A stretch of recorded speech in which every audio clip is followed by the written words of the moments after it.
I'm going to do my daily Ask G show. I don't know. I haven't really thought about it that much. I think I did give it a name, but I can't remember what that is.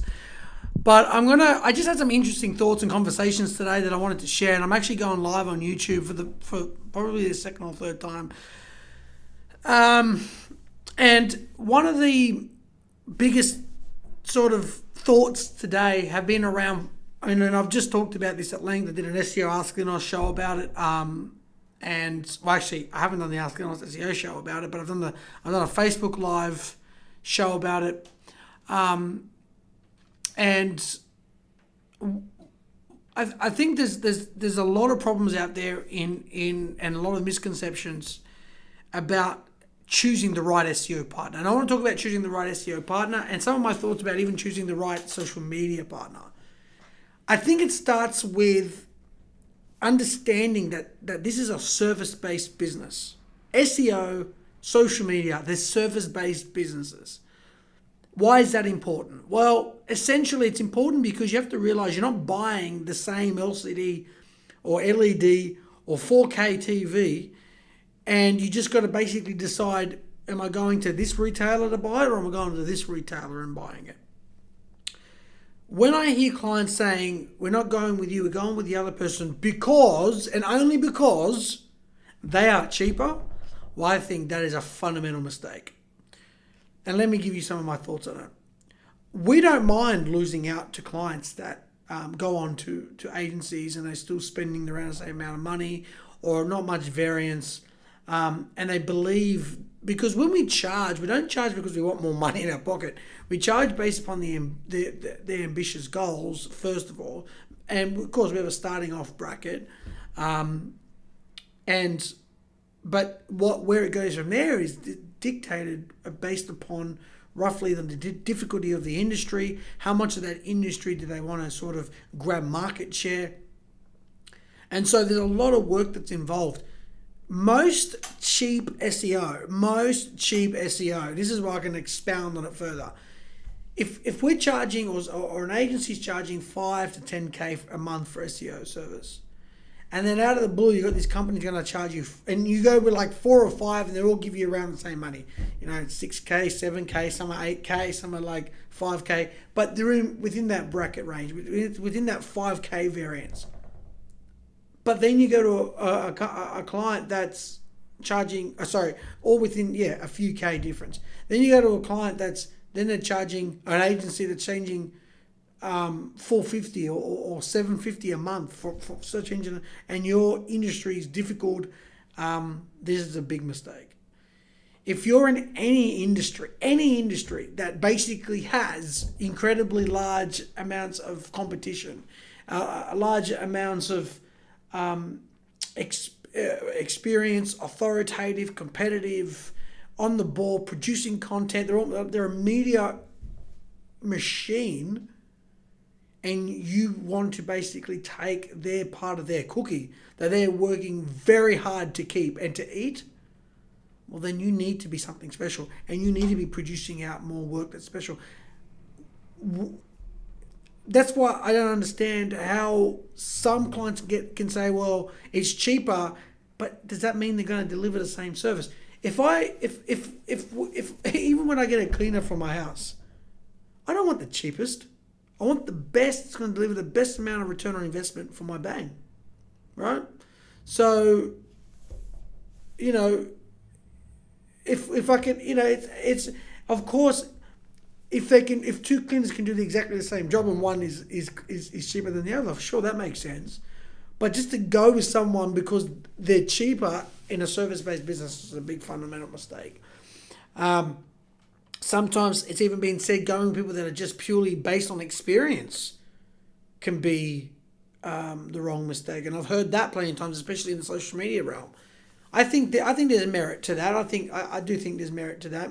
But specifically about SEO, you have to remember that these people are going to be working on your website. These people are going to be implementing strategies and coming up with the direction that your business ought to go in order to reach your goals.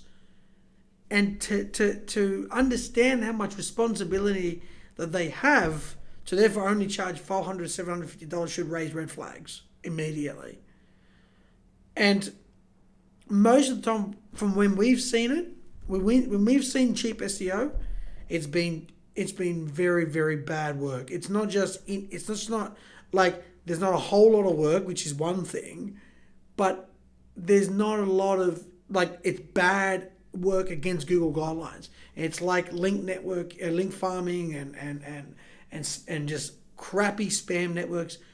And I did a show on this, and an SEO show. I can't remember what episode, but it's somewhere like, and I actually talked about this. And again, I even mentioned in that video, I'm not even down on the SEOs that do it, because I understand like there's like they have to do the work that's going to get them to reach their bottom line, but it's completely, totally unethical. And you can't do it. Like, you just can't. Like, I can understand. I've tried to show and deploy empathy because that's powerful, but you just can't. So if you are contemplating SEO, if you're thinking about anything within online marketing, don't go with the cheapest option. So then you're going to say to me, how do we choose the right partner? And I just did, I gave you my sort of reasons before, so I don't need to rehash that on the Facebook episode 15, I believe. And also, I may have mentioned it. It might be a video on here. Like, there's so much content we produce. And I talk about experience. Talk about experience in the industry you're in, though, not just general experience. Then also experience in solving your particular problem, because then different websites at different levels have different problems at different stages. We've found some like really, really huge e-commerce websites have major technical SEO problems. So off-page SEO may not be where the area of focus ought to be. It's going to go on technical. Then I've mentioned that the SEO themselves, whether the agency or the professional that be working on your website, he or she doesn't have many of your competitors, because that's awkward, right? Having so many of your competitors under their belt it's just awkward. It's awkward for the agency. It's awkward for the client. It's awkward for just everybody involved. I don't see how that situation ever wins. And then lastly, I talked about some sort of business savviness, like that he or she should have some. If they have a business that they're running on the side, that's great.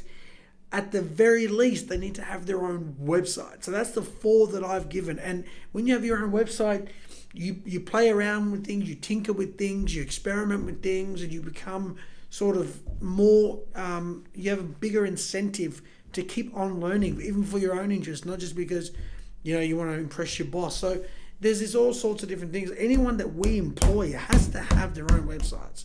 If it's a social media, they have to have their own social media. We want to push that and encourage that. We want that personal brand to be, that expression, brought out with them.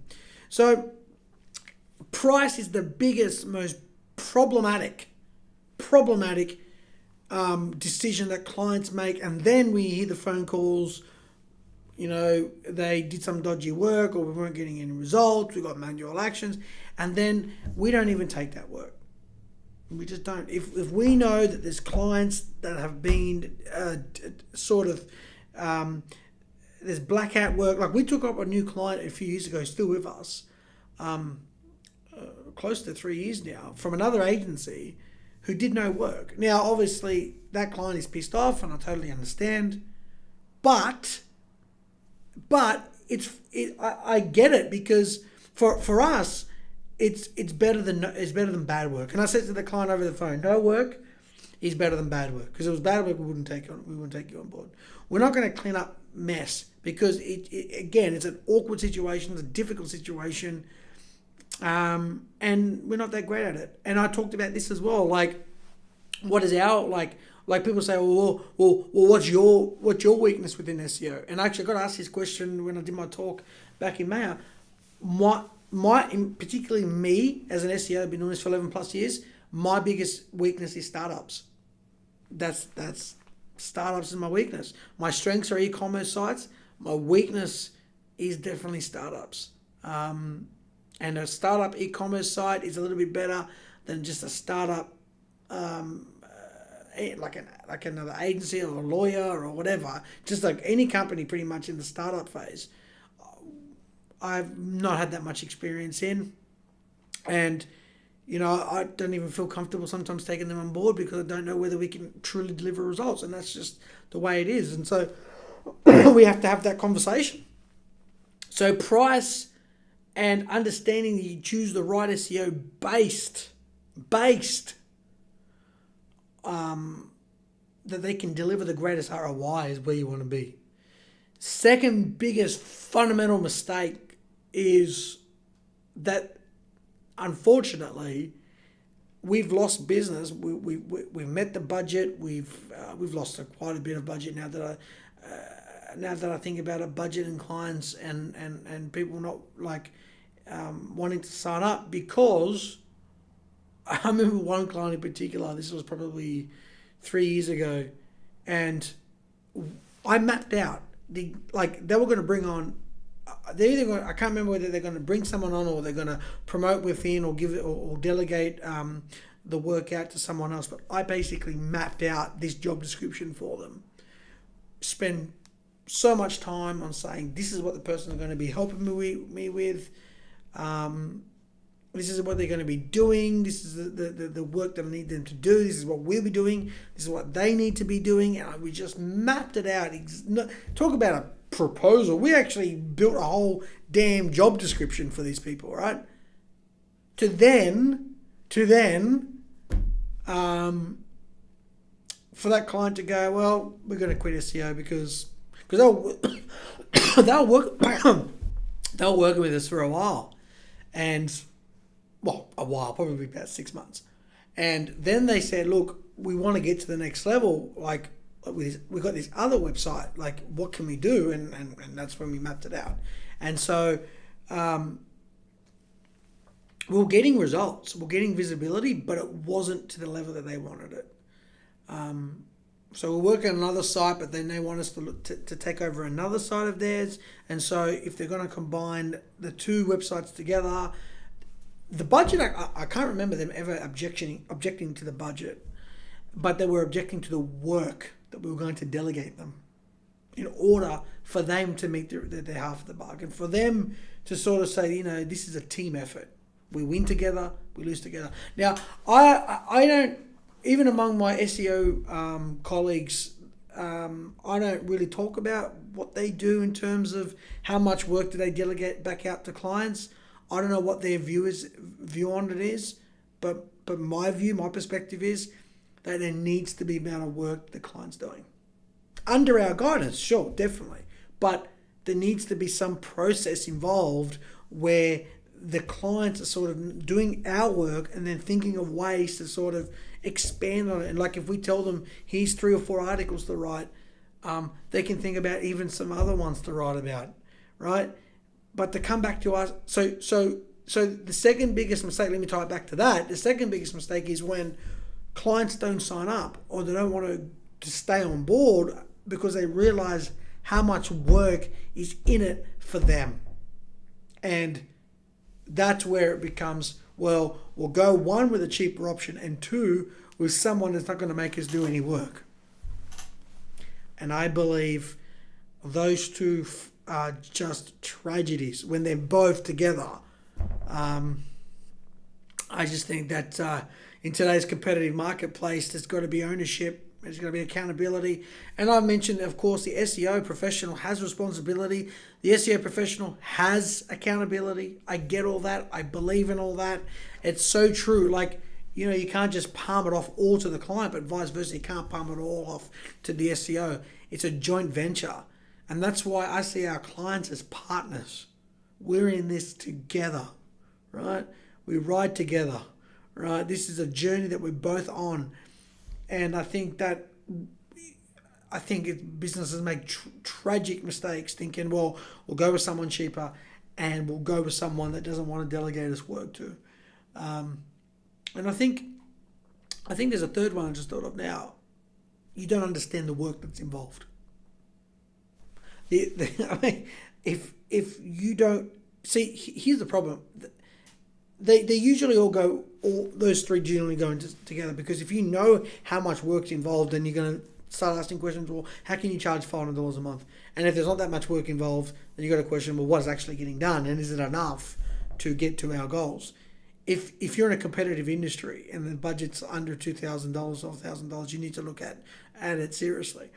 But when I get clients ringing us up and they say, we don't even know what our SEO is doing.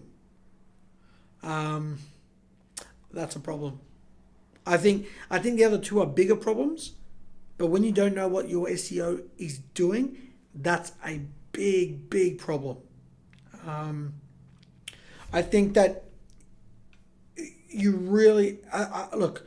To be honest with you, I think that clients need to take some initiative if they don't know about SEO to read about SEO. I think there's so much content out there now. There's no real need to stay sort of ignorant on the subject. As if you're in leadership and you're going to invest in SEO, we don't even mind working with junior SEOs. I think where we are heading as a business is targeting. We want to work with businesses that have SEOs. I think it makes sense, the amount of work that they can get done on the micro level, and use us for the strategy. All of our long-term clients pretty much do that. All of our long-term clients primarily use us for the top level strategy. It's only really in the short term sort of, can you help us solve our interim problems and all the rest of it. And, that's how it goes down. But always long term, they're going to just tell us what we need to do. All of my clients love when we tell them what to do, and they go off and get it done. Now they understand the importance of that. They just want, especially my longest serving client now, he just told me the other day, we just pretty much just going to use you for top level. We don't want you worrying about the minor stuff. And I think that's smart from a client perspective. And just to oversee things, I think that's smart. When you're paying us what they're paying us, and then to sort of work on the micro, I don't think that's going to get the best value. And so that's just my thoughts on it. There's three things. Every client needs to be educated on the subject. There's just too much information out there. There's no need for you to stay in the dark about it. And I actually said same thing with social media. I think social media applies with the amount of content that they're going to be producing. Are they going to be producing videos? Are they going to be producing text for you, words? What are they doing? A client's paying us now just for sort of guidance and support, so the budget makes sense.